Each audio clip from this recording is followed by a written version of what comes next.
much. Thanks for that nice introduction. I'm going to try to start sharing my screen here. Wait. No, after all this practicing. Okay. Let's see. Oh. Uh-oh. Okay. All right. Is everyone there? You see the first slide? I guess speak up if you don't. So first of all, I just want to say thank you for this invitation. When I was sort of chatting earlier, I said, oh, I was like so looking forward when we planned this early in the summer. I thought this will be a great opportunity to drive and do some leaf peeping and enjoy meeting with friends and colleagues and new faces at Princeton, but it was not to be. So I'm happy though to try to muddle through on Zoom. You know, what I'm going to show you today is some work that's pretty hot off the presses and in lots of ways preliminary. And so I'm really looking forward to your feedback. So most broadly, my research examines how social context and social relationships contribute to individual level outcomes with some focus on health in later life. For most social scientists, when you say the word social context, the residential neighborhood immediately comes to mind. But I want to start thinking about social context as less of a static geographic entity and more like something that's dynamic and kind of unfolding over time. So just to back up and say, you know, as you probably know, there's a large literature examining neighborhood effects on a wide range of individual outcomes. So I've listed some of the common conditions that we think about as being relevant from within the residential neighborhood: population density, structural disadvantage, the built environment. And these, I mean, we could play mix and match, you know, in terms of thinking about that these have been linked to health, educational and economic outcomes, crime and victimization, and many other things. And this body of work has really made an important contribution to helping us understand how disadvantages are bundled and transmitted across the life course and across generations, contributing ultimately to persistent disparities in outcomes. But this research on neighborhood effects rarely attends to structural or social conditions in other locations where individuals may spend their time. And those locations may be, in fact, outside of the residential neighborhood. Now, I can't take credit for this as a new idea. You know, if you look back at the Chicago schools classic model of the city, at first glance, it looks pretty static. The researchers are describing the city as a mosaic of little social worlds or natural areas that emerge, and they emphasize the relevance of these areas for community life, for culture, social connections, and individual well-being. So this is really the basis of the neighborhood effects approach that we've been taking for decades. But the theoretical model also emphasizes that urban dwellers move through these different social worlds. It emphasizes mobility. It suggests that the city has a macro level urban metabolism that's driven by flows of individuals around the city as they're commuting back and forth to work, for recreation, along transportation lines. And they also talk about their pieces in there where they're talking about individuals encountering different little social worlds as they move through the city and how individuals have to cope with this. You know, encountering these different social worlds can contribute to a kind of cosmopolitanism, a recognition and appreciation for diversity. But they also talk about it as potentially a destabilizing force for individuals, leading to a sense of isolation, poor mental health, and Zimmel's blasé attitude, if you've read that piece on Metropolis and mental life. So this mobility between and among social environments is really a dynamic that we haven't been attending to when we've just been thinking about neighborhood effects. But importantly, there are some recent advances, both theoretically and methodologically, that I think bring new opportunities for thinking about mobility and place in sociological research, and how both of these may contribute to individual outcomes and may underlie persistent disparities that we observe across those outcomes. Okay, so one helpful notion for thinking about mobility in urban spaces comes from research on geography, this idea of activity space. Activity space is the set of places that individuals encounter as they conduct their routine activities of everyday life, as they're doing things like going to work, running errands, meeting up with friends or family for socializing, going places for cultural consumption. These things may in fact draw individuals outside of their residential context into other areas of the city. And so when we think about defining an individual's activity space, it would include their housing unit, some portion of their residential neighborhood, perhaps not all of their residential neighborhood, but those areas that are relevant for them based on where they're going during their daily life, and then perhaps some locations outside of their residential neighborhood, which may be as or potentially even more important to them in their daily life than their residential area. So thinking about the relevant social space for daily life in this way leads us to ask new questions, like what's the span of this space? How does it vary across individuals? And can that help us to think about or kind of get purchase on what are the differences in levels of exposure to the residential neighborhood? Are there some individuals for whom really the residential neighborhood is not that relevant? And there may be within neighborhood heterogeneity in this, and the extent to which activity space includes or does not include the residential area.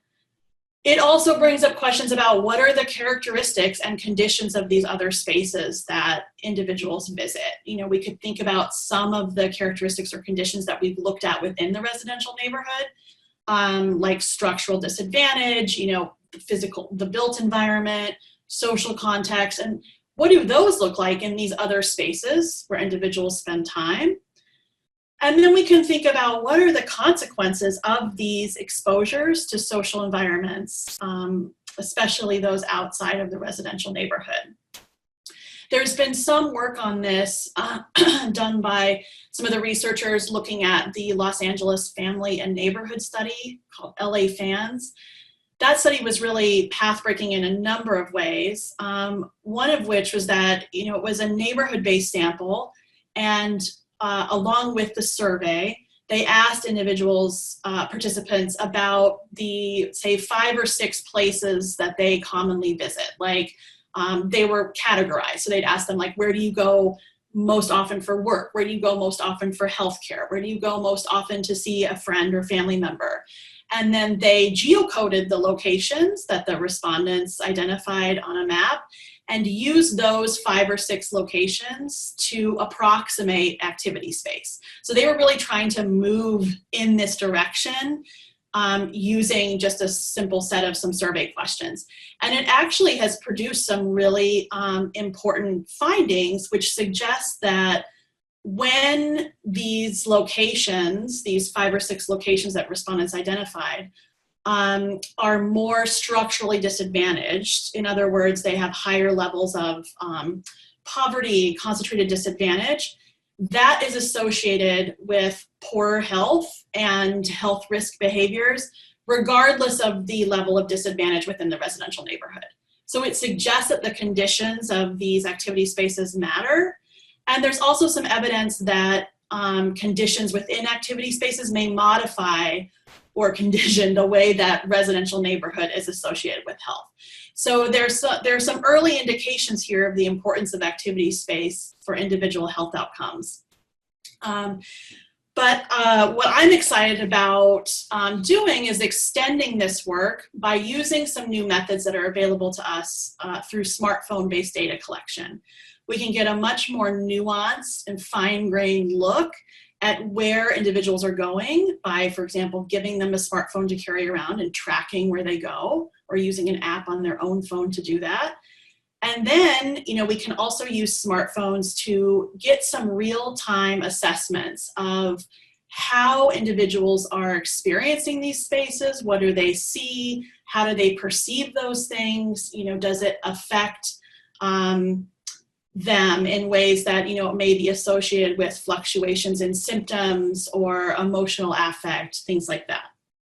Okay, so that's where I'm going today. I'm going to show you some research that I've been working on from 2 different studies that has used this kind of approach with smartphone-based data collection to look at the span of activity space, a little bit about the conditions of activity spaces and their consequences. So I'm going to start by addressing that last piece, the consequences of exposure to activity spaces, and kind of drill down and see, can we actually see from real-time assessments that spaces outside of the residential neighborhood might have an effect on health. So this stems from some work that I've been doing with a former grad student, Alyssa Goldman, who's just started as an assistant professor at Boston College, yay. And this is a paper that is just very recently, just a week or so ago, we found out it's forthcoming at JHSB. So that's great, we're glad to get it out there, but it's just one piece of some ongoing work that we're wanting to do. So we began thinking about this with looking back at the neighborhood effects literature and thinking about the ways that residing in disadvantaged or disordered neighborhoods are associated with physical and mental health.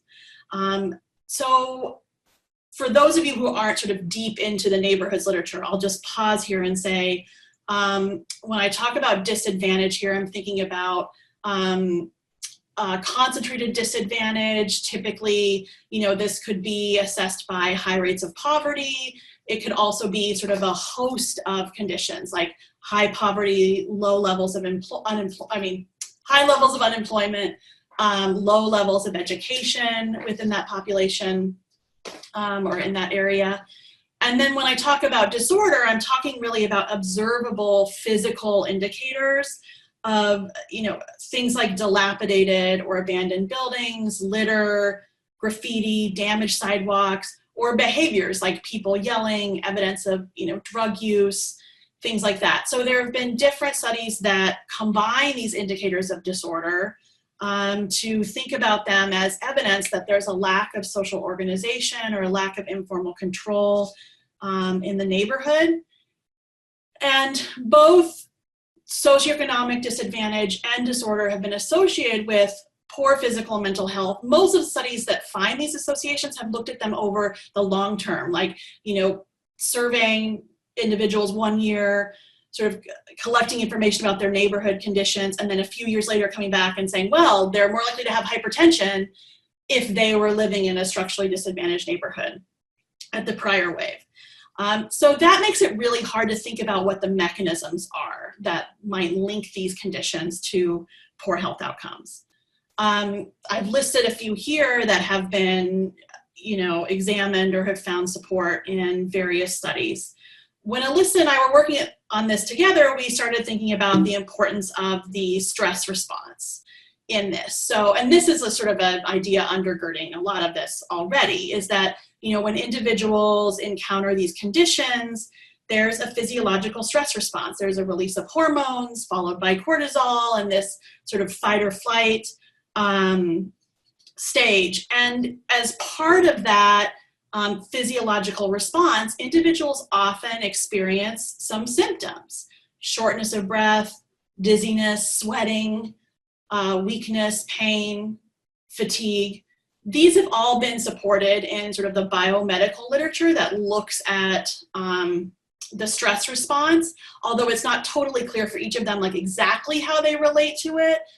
For example, fatigue, but there's pretty strong evidence that some individuals, when they're experiencing the stress response, are also experiencing fatigue or experience that sort of as a byproduct immediately after the stress response. So all this is to say is that we wanted to think about, could we see evidence that when individuals are moving through activity spaces and encountering some of these conditions, do we see any of these symptoms? Do they report any of these symptoms that might be indicative that their stress response has kicked in? You might say that these are fleeting conditions. You know, you feel fatigued for a bit, and then maybe you get a headache for a little bit, and then maybe you feel better later. And that's fine, but I would argue that those symptoms can be disruptive to daily life. They can make you decide to go home, to cancel a social engagement you wanted to do later in the day, to avoid that area and not go, you know, over to that pharmacy next time because you felt bad when you were there the last time. So they could be disruptive or you know, cause changes in your daily life. And then over the longer term, of course, we know that repeated activation of the stress response can increase allostatic load. So I think that there are short and long-term consequences of these symptoms that could otherwise be fleeting. Okay, so key research questions here. Are people more likely to report symptoms of distress when they're located in areas characterized by socioeconomic disadvantage or disorder? And if I see this association, then I'm interested in looking at whether it's conditioned by being within or away from your own residential neighborhood. So this is an important question in terms of getting at whether the residential neighborhood is perhaps more important than, you know, in terms of its effects on health than other locations. So how to examine these questions? I'm going to use data from a study that I conducted in New York City. For this study, I recruited 61 community residing older adults, age 55 and over, from 4 different neighborhood areas. I'll show you on a map here. So what I have here are the stars that you see on the map are 4 different senior centers through which I recruited the respondents. There's one in East Harlem, there was one in Gramercy, and then 2 out in Bed-Stuy, one in Brooklyn, one sort of on the north edge of Bed-Stuy and one a little bit further south. All of these senior centers draw in seniors who are community residing individuals, so they're not in assisted living or things like that. They're living independently, but they're going into the senior center oftentimes for lunches, for programming, events, things like that. So I recruited seniors through these centers. It was essentially a convenience sample, though I chose these neighborhoods carefully in order to ensure that I would have diversity within the sample. And in fact, it turned out to be quite a diverse sample with over 50% of the respondents identified as Black or African American, and over 40% of them were low income. Older adults at each of the senior centers who participated in the study participated with 1 week of data collection. So I started on a Monday. I went in and met with them and administered a baseline survey, and then I gave them each an iPhone. And I brought with me a collaborator, kind of assistant on this study who works with the Older Adults Technology Services. It's a nonprofit in New York City that is really focused on training low-income and disadvantaged older adults how to use computers that are available in the senior center, how to, you know, access the internet through the library, just really working on getting disadvantaged seniors in New York City connected. And so I brought with me a trainer from Older Adults Technology Services who assisted with training the older adults on how to use the iPhone. You know, they really didn't have to know a lot, but to show them how to turn it on, how to make sure it was charged, how to access one particular app that I was going to use for the study. And then I asked the older adults to begin carrying the phone with them everywhere that they went.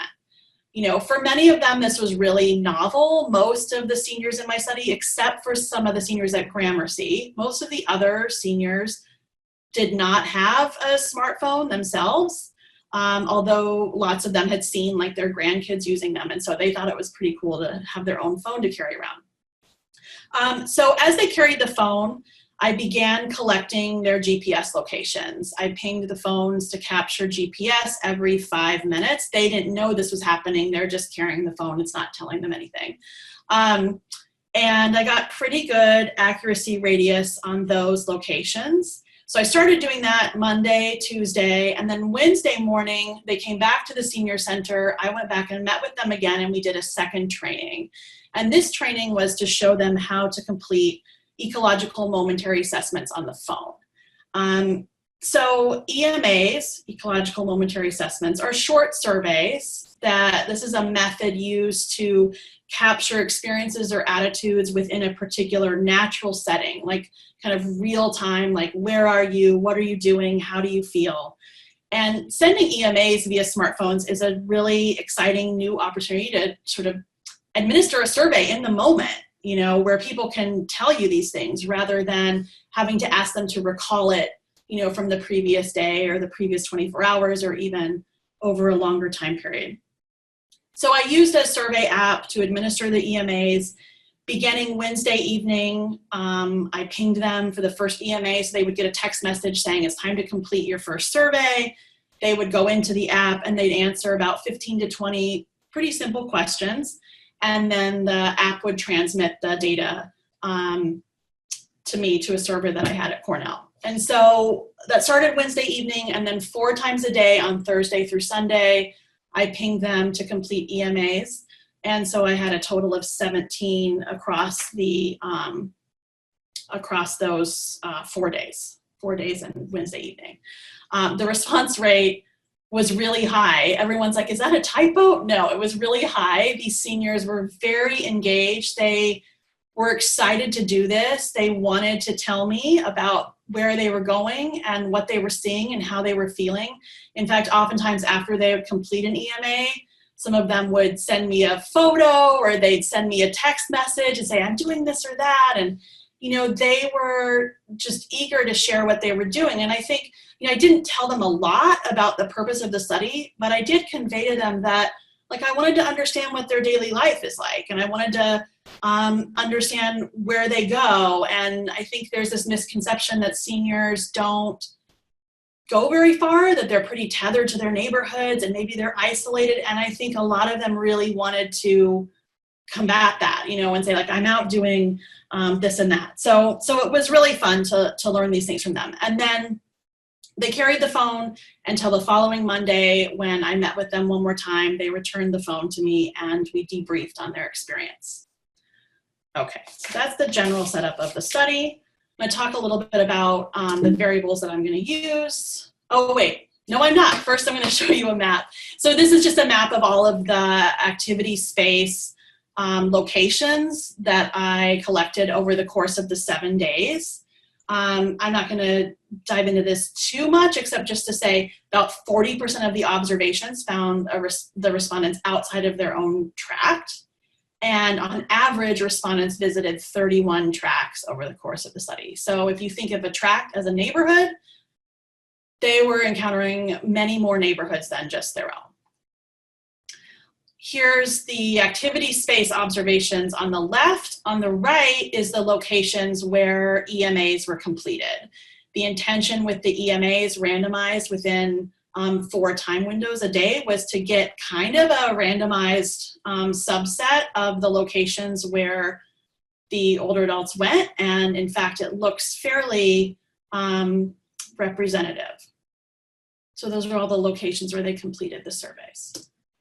Okay, now I'm going to talk about some variables, EMA items. So the EMA, like I said, kind of progressed through questions, essentially like, you know, where are you? What's it like there? Who are you with? What are you doing? How do you feel? That was sort of the arc of it. I'm going to focus on a few things here. First of all, here's a screenshot from a question that assessed disorder. Do you see any of the following on the block where you are? Choose all that apply, and there's a list of common features of disorder. And then I'm going to look at 2 questions for dependent variables. One is, are you in pain? Yes, a lot. Yes, a little. No pain. And do you feel tired? The variation here is really between not feeling the symptom and feeling it at all. So I'm just going to look at whether respondents report any pain and whether they report feeling tired at all. In fact, they report each of those in about 33%, or about 1/3 of the EMAs that they completed. these two, pain and fatigue, are correlated. It's about 0.4, but I do see some interesting variations in how they play out, so they're not totally overlapping. Key predictors, like I said, will be disorder, observation of disorder on the current block, and then I'm also going to look at concentrated disadvantage in the current location. So when you're doing, okay, so first of all, I'll say, we went through and calculated a concentrated disadvantage scale for each of the tracks in New York City using those four ACS characteristics that I show on the left there. Now the challenge with activity-based research, or it's not a challenge, I guess, it opens up opportunities to think about exposure and disadvantage and how to measure it in different ways. So here's sort of an example where on the right on this map, we have an observation of an activity-based location with the large black dot.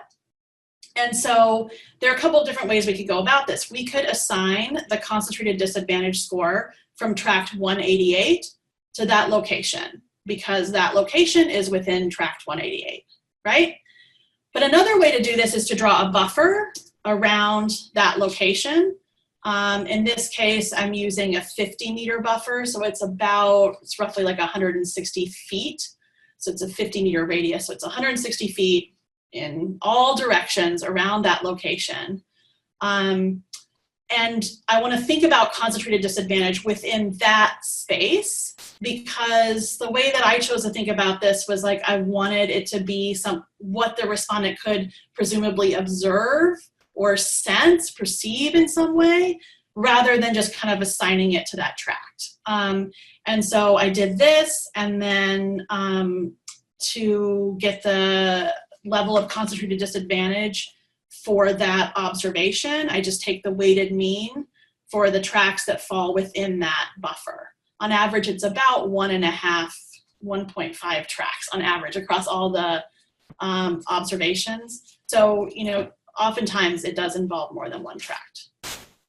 So that's how I calculated concentrated disadvantage for these observations. Okay. So the analytic approach, we have multiple EMA observations nested within individuals. So I use multi-level logistic regression analysis, predicting the likelihood that a respondent reports pain or fatigue in a particular EMA observation. So I have 912 EMAs, 61 respondents. At the EMA level, I'm going to adjust for just a couple of things: the current day and time, a couple of aspects of the current location, including disorder and disadvantage, and then an indicator of time lag distress. So that's an indicator of whether they reported pain or fatigue in the previous EMA. That's to account for kind of non-independence of those reports and the possibility that, you know, they were feeling pain before, and so now they're still feeling it, but it doesn't have as much to do with the current location. So I'm trying to peel that apart a little bit.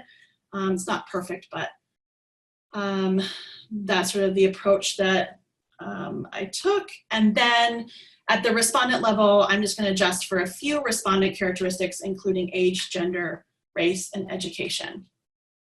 Okay, so I'm going to show you an excerpt of the results just to give you a sense of how this looks. So these are odds ratios predicting the showing the predicted likelihood of reporting pain in a particular EMA. You can see as you look down the column, like for example, on Saturdays compared to Thursday or Friday, respondents were a little bit more likely, seems like a little bit more likely to report pain, although it just doesn't quite achieve significance. You can see the confidence interval overlaps with 1. Okay, as you read down, nothing about the time window or sort of whether they're at or near their home, whether they're indoors or outdoors, those also don't achieve significance. Concentrated disadvantage seems to be positively associated with reporting pain. So if they're in a more disadvantaged area, they seem to be more likely to report pain, but again, it just doesn't quite achieve significance. But for disorder, we do see a significant association. So for each additional indicator of disorder that respondents observed, they have 65 higher odds of reporting pain for one additional indicator of disorder. Okay, moving over to fatigue. Not much going on with days of the week, but an expected pattern with time window, right? This makes sense that older adults are more likely to report fatigue as the day goes on. They're more likely to report it in the early afternoon compared to the morning, and then even more likely late afternoon, and even more likely in the evening. So that makes sense. They're also more likely to report fatigue when they're at or near home, which I think is also not entirely surprising. Not much going on here with concentrated disadvantage, but again, when respondents are observing more disorder, they seem to be more likely to report feeling fatigue. Each additional indicator of disorder is associated with 42% higher odds of reporting fatigue. So this is where I really want to focus as I sort of move on from this and just say that this association between disorder in the moment and reporting pain or fatigue in that moment, I've run a whole bunch of, partially as like a part of like working on the revisions for this paper and responding to reviewer questions about like, is this about that they're alone? Is it about that they're, you know, further from home or closer to home, or that they're doing some kind of activity that's unpleasant, it's obligatory, you know, that's drawing them into a disordered area rather than something that they chose to do. And I've run a bunch of tests to see if this association between disorder and these symptoms varies across what people are doing, why they're there, whether they're with someone.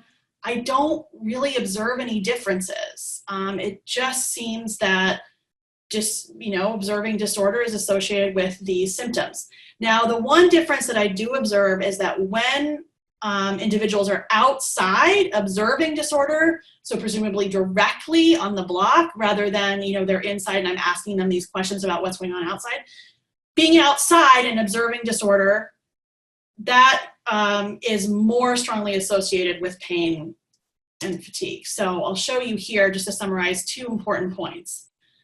The green lines show observations when respondents are outdoors. So you can see for both pain and fatigue, the association between observing disorder and experiencing that symptom, it's steeper when they're outdoors. There's a little bit of an incline when they're indoors, that's the orange lines for pain, not so much going on for fatigue. So it's being outdoors, it's actually observing the disorder, but not much difference based on whether they're home or like in their home area, kind of like the 50-meter buffer around their home, or away from home. So I don't see, that's like the, you know, the line that has the triangles versus the line that doesn't. So those are not significant differences. Disorder, observing disorder in real time is associated with these symptoms regardless of being near home or being away. Okay. So main findings from this study are that observation of disorder in the immediate environment associated with real-time spikes in pain and fatigue. Some limitations of this study, obviously, you know, it's a small, non-probabilistic sample. It's New York City, so, you know, I do not claim generalizability, and we need to be careful about that. I also think that, you know, we don't really know. Like, disorder is a tough thing to unpack. You know, there's probably a lot of subjectivity in how individuals are perceiving their environment and whether they're ticking off boxes on that list or not. And I really can't unpack those with these data. And there might also be, you know, sort of a bidirectional association, which is that feeling pain or fatigue may make you see more disorder in your environment, make you feel more overwhelmed, which I think is a really interesting possibility. And I would love to explore that, but sort of can't drill down to that with these data. So obviously, like, a key implication and kind of where I'm going with this is that characteristics of activity spaces can be consequential for health. And so we need to understand more about how activity spaces vary across groups to then think about, like, could this be contributing to persistent disparities in health, right? Are some groups more likely to be exposed to certain types of activity spaces? So to this end, I'm going to show you now some pretty preliminary findings from a study in Chicago, which is employing very similar methods. In fact, the work I did in New York City sort of became a pilot for this study. The Chicago Health and Aging in Real Time, or CHART study, was funded by NIA, and I have some fantastic collaborators on this study, including Kate Cagney at Chicago, Chris Browning at OSU, and Louise Hockley, who's also at NORC at the University of Chicago. And NORC has been doing all of the data collection for us. One big advantage of this study is that we started with a population-based cluster sample. So we selected 10 neighborhoods in Chicago to maximize racial and ethnic and socioeconomic diversity in the sample, and also to get a good representation of sort of north side and south side neighborhoods. If you know Chicago, that's really important. And then within those 10 purposefully selected neighborhoods, we did a random selection of respondents age 65 and over. So here you can see the breakdown. Again, it's a really diverse sample with a lot of variation in education levels as well.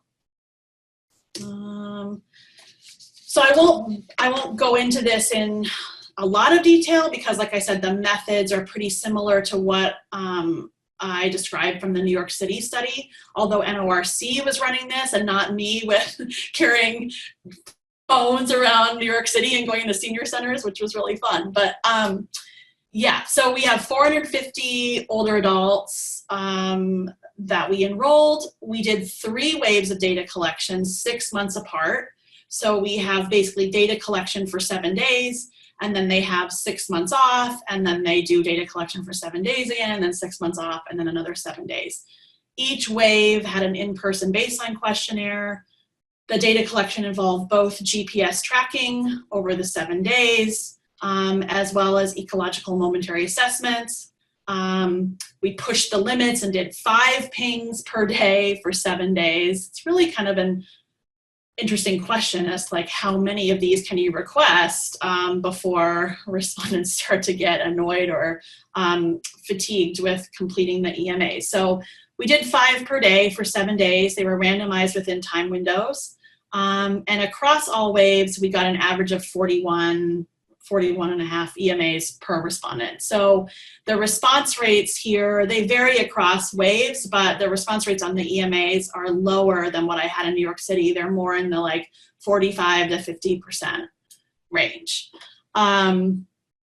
With these data, having, you know, a larger sample of respondents and the repeated data collection, there are a few things that we can get at that I couldn't really get at with the New York City data. One is, you know, really thinking about the span of activity space and how that varies across racial, ethnic, and socioeconomic groups. And so I'm going to show you a little bit of preliminary data on that. And the other thing that we did with the ecological momentary assessments is we got a lot more fine-grained information on some characteristics of the locations. And so we can look at those things as well as compare across, again, racial, ethnic, and socioeconomic groups to understand variation in the types of locations that they're encountering as part of their activity space. So where am I on time? Okay, so I'm not going to say much about these maps. Here are 5 of our neighborhoods with GPS observations. I'm going to move forward to this, which is 3 different ways to think about the span of activity space, and I'm just showing bivariate descriptives here. So average distance from home, for example. So this is of all of the GPS observations that we logged. then we take the distance between that observation and the respondent's home. You get the average distance from home, then average that within the respondent, and you get the average distance from home in miles. So overall, people were about 1.4 miles away from home when we grabbed a GPS observation from them. Interestingly, Black, non-Latino, older adults were slightly less far away from home, significantly so. So they were, on average, less far away from home when we observed them. And then average distance from home increases with education. Here's another way to measure the span of activity space. You can use what's called a standard deviation ellipse. This is a geographic measure, which effectively identifies a spatial unit that includes about 68% of the respondents' observed locations and centers it on the mean center of their location. So it basically kind of draws this area that incorporates about 2/3 of their observations. So what's important here is that we see that that standard deviation ellipse is significantly and noticeably smaller for Black, non-Latino older adults in Chicago, and it's noticeably larger for older adults who have higher levels of education. And then there's another way to think about this, which is the number of tracks visited. So you might think about this as kind of like diversity of exposure, like how many different neighborhoods are they moving through? Again, significantly lower for Black, non-Latino, and in this case, Latino older adults, and significantly higher for those with higher levels of education, right? So what we see here are more constrained activity spaces among Black older adults and to some extent Latinos compared to white older adults. And we see more expansive activity spaces for higher SES older adults, or older adults with more education, right? Okay, so I also want to show you, let's see, okay, so here are all of the EMA observations from Chicago, and I'll take out that just takes out the ones that they completed at home. So here are all of the EMA observations that we collected when they were not at home. And then we can characterize these spaces and look at some differences across groups. So one way to characterize them is by looking at, this is just simply putting those locations in a tract. Are they in a high poverty tract?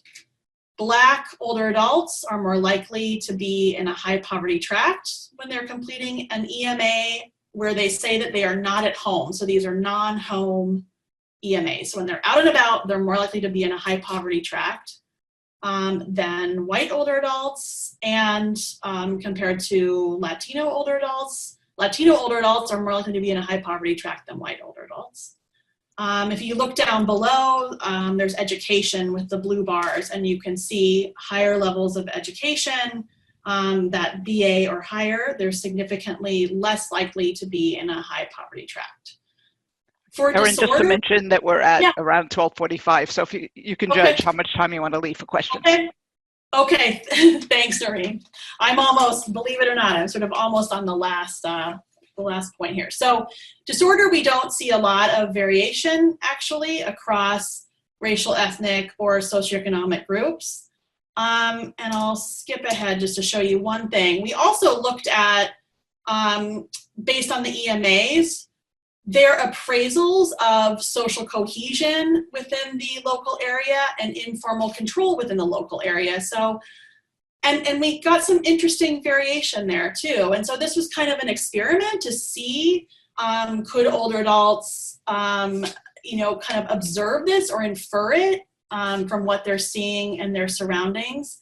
And in fact, we see some evidence of that, although the associations with race and SES are sort of not exactly what we would expect based on neighborhood literature. So we're still kind of puzzling through this and trying to understand what are the sort of nuances of this. How do people see and appraise their sort of surrounding environment, and how might that differ across groups? I mean, there are a lot of things that could feed into this. So I can say more about that at the end, but I think in the interest of this, I'm going to skip to my conclusion slide, just to hit a few key points. So first of all, I think that, from what we're seeing from the Chicago data, it's pretty clear that activity spaces are socially structured, with Black and Latino older adults and those with less education having more constrained activity spaces and experiencing higher levels of socioeconomic disadvantage in their activity spaces.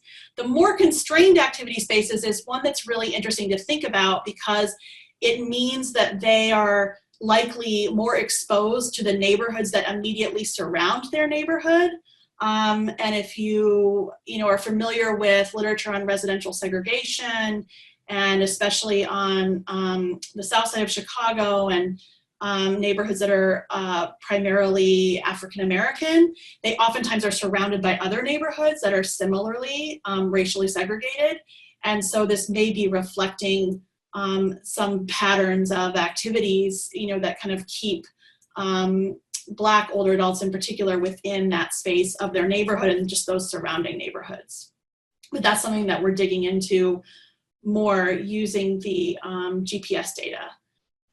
It also seems that perceptions of places that people are visiting in their daily life vary across racial and socioeconomic groups, although I didn't quite get to talk about all of this. Some of the associations are unexpected and they don't exactly track with what we would expect to find based on the traditional neighborhoods and spatial inequality research. So that's something that we want to dig into more to try to understand those nuances. And finally, kind of from the first part of the talk, I showed you some evidence that conditions within activity spaces are associated with real-time physiological symptoms that could have implications for health. So I'll just say that, I think there's so much here. It's hard to put it all into one, or sort of encapsulate it all into one talk, but I think that this is potentially a turning point for us to use new methods and develop new theories to understand both the residential neighborhood and patterns of mobility and how those may have implications for inequalities in health and other outcomes. And so looking forward to comments, questions, thoughts that you may have on this. Thanks. Oh, thank